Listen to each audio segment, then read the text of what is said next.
Hello student, सभी का स्वागत है आपके अपने यूट्यूब चैनल जाखड़ क्लासेज में। डियर स्टूडेंट, अभी बोर्ड के द्वारा जो ब्लूप्रिंट जारी हुआ है उसमें ये स्पष्ट हुआ कि किस चैप्टर के अंदर ऑब्जेक्टिव क्वेश्चन आएंगे, किसके अंदर माइनर मेजर क्वेश्चन पूछे जाएंगे। तो अपनी जो ऑनलाइन क्लास है अब हम लेकर के चल रहे हैं इसके अंदर कि प्रत्येक चैप्टर के अंदर कौन कौन से MCQ जो बन रहे हैं महत्वपूर्ण हैं उनके ऊपर हम चर्चा करते हैं। जो अपना पहला चैप्टर है पुष्पी पादपों में लैंगिक जनन, sexual reproduction in flowering plant. इस चैप्टर का जो फर्स्ट पार्ट है, ये पहला भाग है जिसके अंदर मैंने कुछ क्वेश्चन शामिल किए गए हैं। बचे हुए क्वेश्चन सेकंड पार्ट के अंदर आएंगे। तो बिना टाइम को खराब किए चलते पहले क्वेश्चन की ओर। और पहला ही क्वेश्चन है, फ्लोरिकल्चर से क्या तात्पर्य है। ये 2020 में पूछा गया क्वेश्चन है, तो महत्वपूर्ण बन जाता है कि फ्लोरिकल्चर का क्या मतलब है।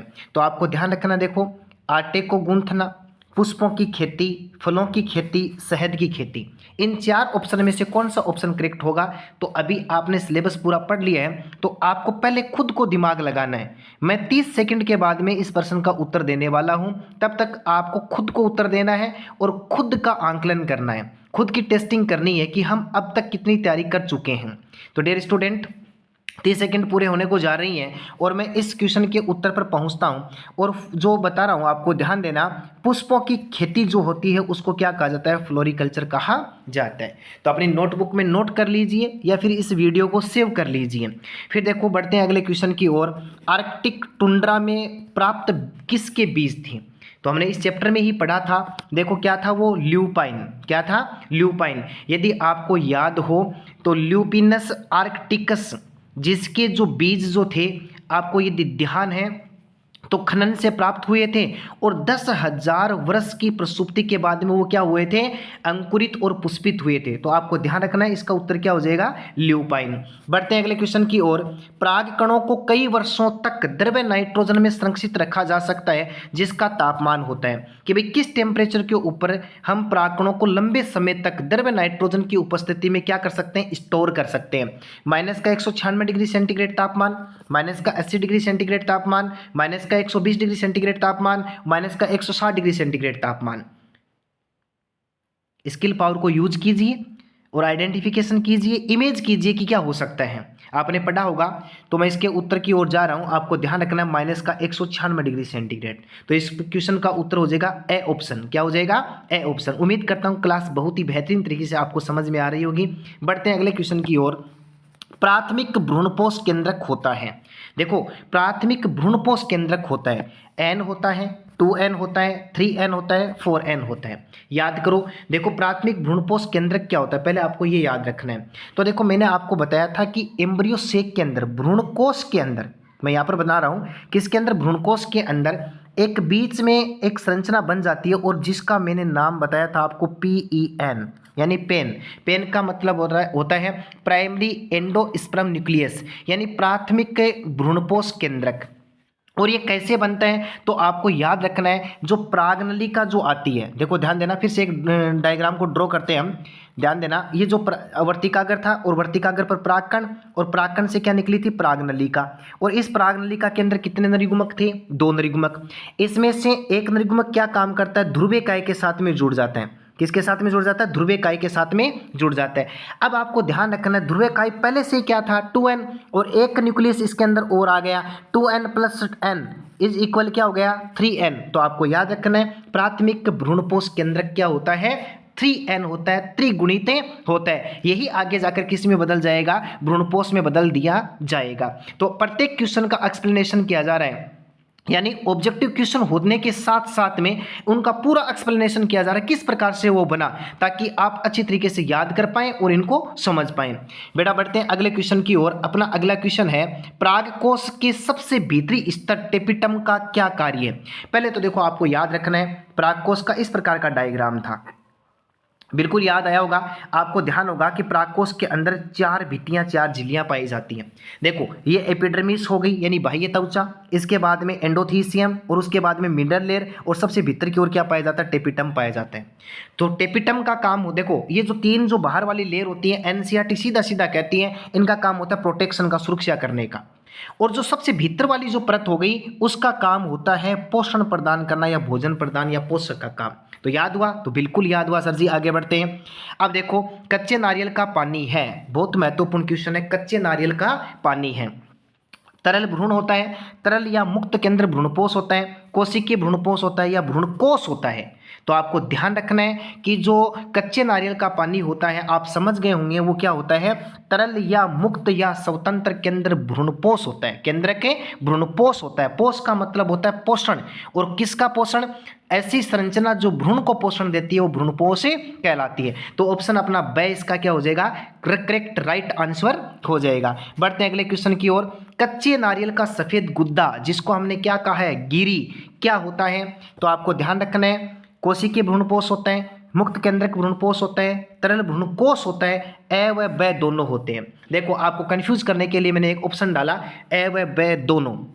तो आपको ध्यान रखना डियर स्टूडेंट, कच्चे नारियल का जो पानी होता है वो तो क्या होता है, तरल मुक्त केंद्रक भ्रूणपोष, और उसके अंदर का जो सफ़ेद गुद्दा या गिरी होता है वो क्या होता है, कोशिकीय भ्रूणपोष होता है। हम जानते हैं भ्रूणपोष कितने प्रकार का होता है, 3 प्रकार का। कौन कौन सा, केंद्रकीय, कोशिकीय और हेलोबियल प्रकार का भ्रूणपोष पाया जाता है। तो भूल मत जाना, बहुत ही अधिक महत्वपूर्ण क्वेश्चनों की ये क्लास चल रही है अपनी। बढ़ते हैं अगले क्वेश्चन की ओर। अगला क्वेश्चन कहता है, प्राकण की बाह्य त्वचा या बाह्य भित्ति बनी होती है। देखो हम इसको भी एक डायग्राम के माध्यम से समझेंगे।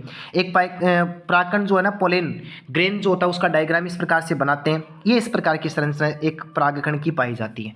ये जो त्वचा होती है इसको हम बोलते हैं एक्जाइन। क्या बोलेंगे, एक्जाइन, जिसको बाह्य चोल कहते हैं। क्या कहते हैं, बाह्य चोल। और इसके अंदर की ओर क्या पाई जाती है, इंटाइन, और इंटाइन का मतलब क्या होता है, अंतःचोल।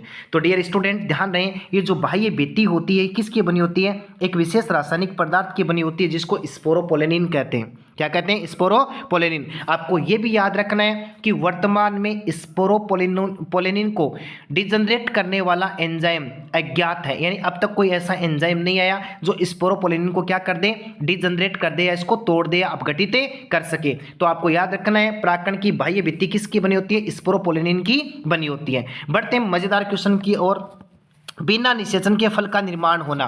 देखो बहुत ही शानदार क्वेश्चन है, बिना निषेचन के फल का निर्माण होना क्या कहलाता है। तो डियर स्टूडेंट अनुमान लगाइए, बहुभ्रूणता होता है। क्या होता है, बहुभ्रूणता, जिसको हम क्या बोलते हैं, पॉली एम्ब्रियोनी। अनिषेक फलन होता है, अनिषेक जनन होता है, और बहुबीजाणुकता होता है। दिमाग लगाना, 30 सेकंड का टाइम है इस क्वेश्चन के लिए। Very simple question.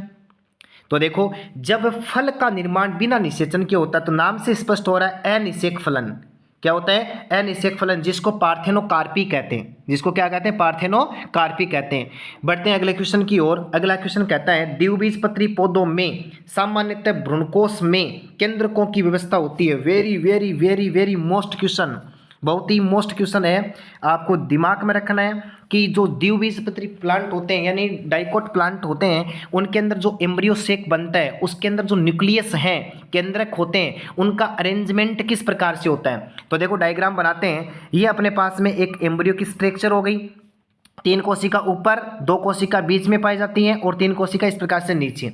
ये कोशिकाएं नहीं है, आपको ध्यान रखना है। इसके अंदर देखो क्या होता है, यदि आपको ध्यान में हो कि पहली जो संरचना बनती है उसके अंदर 3 बार समसूत्री विभाजन होता है, और कैसा, केंद्रकीय समसूत्री विभाजन होने से 8 केंद्रक वाली संरचना बन जाती है। कैसी बन जाती है, 8 केंद्रक वाली। 3 तो हो जाते हैं निभाग की ओर, 2 हो जाते हैं मध्य भाग में, और 3 हो जाते हैं बीजांड द्वार की ओर, माइक्रोपाइल की ओर हो जाते हैं। तो देखो आपके पास में 3 2 3 की व्यवस्था आ रही है। किसकी व्यवस्था आ रही है, 3 2 3 की व्यवस्था आ रही है। तो इस प्रकार से अपना जो बे ऑप्शन है वो इसका क्या हो जाएगा, करेक्ट आंसर हो जाएगा। प्रत्येक क्वेश्चन को मैं डायग्राम के माध्यम से समझाने का प्रयास कर रहा हूं ताकि आप अधिक से अधिक इसको क्या कर सकें, सीख सकें, समझ सकें, पहचान सकें। बढ़ते हैं अगले और महत्वपूर्ण क्वेश्चन की ओर। त्रिशलियन जो है विशिष्ट लक्षण होता है। बहुत शानदार क्वेश्चन। त्रिशलियन जो होता है विशिष्ट लक्षण होता है टेरिडोफाइटा का, थेलोफाइटा का, ब्रायोफाइटा का, एंजियोस्पर्म का। वेरी सिंपल क्वेश्चन, आप पहुंच जाएंगे इसके पास में। आवर्तबीजी पादपों के अंदर द्विनिषेचन पाया जाना एक प्रमुख विशेषता माना जाता है। द्विनिषेचन किसे कहते हैं, सत्य निषेचन। त्रिशलियन को सम्मिलित रूप से क्या कहा जाता है, दोहरा निषेचन, द्विनिषेचन कहा जाता है। बढ़ते हैं अगले क्वेश्चन की ओर। अगला अपना क्वेश्चन है, परागकण में जनन छिद्र उपस्थित होते हैं। परागकण में जनन छिद्र उपस्थित होते हैं। ऑप्शन अपना 1 नंबर है, यानी अंतःचोल में, बाह्य चोल में, और स ऑप्शन कहता है ए व ब दोनों में, और द ऑप्शन कहता है ए व ब दोनों में ही नहीं। तो आपको पहुंचना है कहां पर जनन छिद्र पाया जाता है। तो डियर स्टूडेंट आप इमेज कीजिए, 30 सेकंड का आपके पास में टाइम रहेगा। बिल्कुल बिल्कुल बिल्कुल इमेज करना आपको।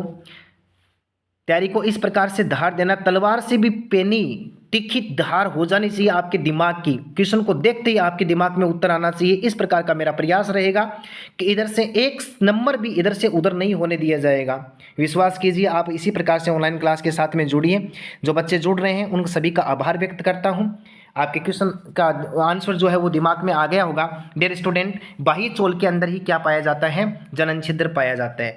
और मैंने आपको ये भी बताया द्विबीजपत्री पादपों के अंदर, कौन से पादपों के अंदर? द्विबीजपत्री पादपों के अंदर 3 जनन छिद्र पाए जाते हैं। कितने पाए जाते हैं? 3। और एक बीजपत्री के अंदर कितने पाए जाते हैं? ये कमेंट बॉक्स में आप खुद बताएंगे, क्योंकि बहुत अच्छे से एक्सप्लेनेशन किया गया है। अगला क्वेश्चन क्या कहना चाहते हैं? पराग कण का व्यास होता है। कंफ्यूज करने के लिए एनसीईआरटी से मैंने ये क्वेश्चन बनाया है। ये क्वेश्चन आ सकता है 1 नंबर का। पराग कण का व्यास होता है 10 से 15 माइक्रोन मीटर, और 100 से 150 माइक्रोन मीटर, और 25 से 50 माइक्रोमीटर, और 40 से 70 माइक्रोमीटर। डियर स्टूडेंट, ध्यान देना, इमेज कीजिए। उम्मीद करता हूं आप पहुंच गए होंगे ऑप्शन के पास में। आपको याद कर लेना है 25 से 50 माइक्रोमीटर किसका व्यास होता है? परागकण का व्यास होता है। बढ़ते हैं अगले क्वेश्चन की ओर। परागकण का अंतःचोल बना होता है। देखो, बाह्य चोल किसका बना होता है? सिंपल सा है, यानी स्पोरोपोलिनिन का बना होता है। किसका बना होता है? स्पोरोपोलिनिन का बना होता है। बात करते हैं किसका बना होता है? स्पोरोपोलिनिन का बना होता है। आया समझ में? अब लेकिन अगले ने किसका पूछ लिया? परागकण का। देखो, अंतःचोल बना होता है। कौन सा? अंतःचोल। तो आपको याद रखना है पेक्टिन व सेलुलोज का क्या बना होता है? परागकण का अंतःचोल बना होता है। बढ़ते हैं अगले क्वेश्चन की ओर। अगला क्वेश्चन क्या कहना चाहता है कि 60% से अधिक आवर्तबीजी पादपों के परागकण कितने कोशिकीय चरण में झड़ते हैं? यानी 60% जो मतलब आवर्तबीजी प्लांट होते हैं, एंजियोस्पर्म, उनके परागकण कितने कोशिकीय चरण में झड़ते हैं? तो आपको अच्छे से ध्यान होगा 3 कोशिकीय चरण, 2 कोशिकीय चरण, 4 कोशिकीय चरण, 5 कोशिकीय चरण। तो मेरे लाडलो, ध्यान रखना 2 कोशिकीय चरण के अंदर झड़ते हैं। कितने के अंदर? 2 कोशिकीय चरण के अंदर झड़ते हैं। एक कोशिका होती है कायिक कोशिका, और दूसरी कोशिका होती है जनन कोशिका। बच गए 40% आवर्तबीजी पादपों के अंदर क्या हो जाता है? परागकण झड़ने से पहले ये जो जनन कोशिका होती है, इसके अंदर समसूत्री विभाजन हो जाता है। क्या हो जाता है? समसूत्री विभाजन। जैसे क्या बन जाता है? 2 नरयुग्मक बन जाते हैं। और 40% आवर्तबीजी जो पादप बच गए, यानी 40% से कम बोलेंगे इसको, क्या बोलेंगे? 40% से कम आवर्तबीजी पादप, उनके अंदर 3 कोशिकीय चरण के अंदर क्या करते हैं? परागकण झड़ते हैं। आगे वाले क्वेश्चन की बात करते हैं। बढ़ते हैं आगे वाले क्वेश्चन की ओर। पराग एलर्जी कारक है। पराग एलर्जी कारक है, यानी इसमें से ऐसा कौन सा है जिसके कारण से एलर्जी हो जाती है? बहुत सिंपल है, गाजर घास, चिनोपोडिया, ज्वार, पार्थेनियम, ये सारे के सारे होते हैं। तो ऑप्शन रहेगा ड, यानी ये सभी। बढ़ते हैं अगले क्वेश्चन की ओर। पराग गोलियां बाजार में उपलब्ध होती हैं। देखो क्वेश्चन को, निषेचन के लिए, आहार संपूरक के लिए, प्रजनन योजना के लिए, नशे के लिए। किसके लिए पराग गोलियां या पराग जो सिर्फ मिलती है बाजार में, वो किसके लिए मिलती है? तो आपको याद रखना है वो आहार संपूरक के लिए मिलती है। किसके लिए मिलती है? आहार संपूरक के लिए। बढ़ते हैं अगले क्वेश्चन की ओर। निम्नलिखित में से किस में एक से अधिक बीजांड पाया जाता है? वेरी वेरी मोस्ट क्वेश्चन, यानी किसके अंदर क्या पाया जाता है? ध्यान देना, किसके अंदर? वेरी वेरी मोस्ट क्वेश्चन, यानी एक से अधिक बीजांड पाया जाता है। ऐसा अंडा से जिसमें एक से अधिक बीजांड पाया जाता है। गेहूं होगा, धान होगा, पपीता होगा, आम होगा। चूज कीजिए करेक्ट आंसर। तो डियर स्टूडेंट, ध्यान रहे, जो पपीता है, आर्किड है, तरबूज है, इनके अंदर एक से अधिक बीजांड पाए जाते हैं। तो इसका ऑप्शन क्या हो जाएगा? स, क्योंकि स में क्या दिया गया है? पपीता दिया गया है। ध्यान रहे, ये जो गेहूं है, धान है, आम है, इसके अंदर क्या पाया जाता है? एक अंडाशय में एक बीजांड पाया जाता है। तो इस प्रकार से आज की इस प्रथम ऑनलाइन क्लास का प्रथम जो पार्ट था, उसके अंदर इस पहले चैप्टर के अंदर से मैंने 18 क्वेश्चन जो महत्वपूर्ण बने उनको मैंने शामिल किया है। उम्मीद करता हूं आप अच्छी तरीके से समझ पाए होंगे। अपनी नोटबुक में इनको रखना है, लिखना है, और सेकंड पार्ट के अंदर इस पार्ट के और अधिक महत्वपूर्ण क्वेश्चन मैं लेकर के आऊँगा। इसी प्रकार से आप मेरे साथ जुड़िए, मेरी ऊर्जा को इसी प्रकार से बढ़ाते रहिए और कुछ नया सीखते रहिए। वेलकम है एक बार सभी का इस प्लेटफॉर्म के ऊपर। धन्यवाद धन्यवाद धन्यवाद।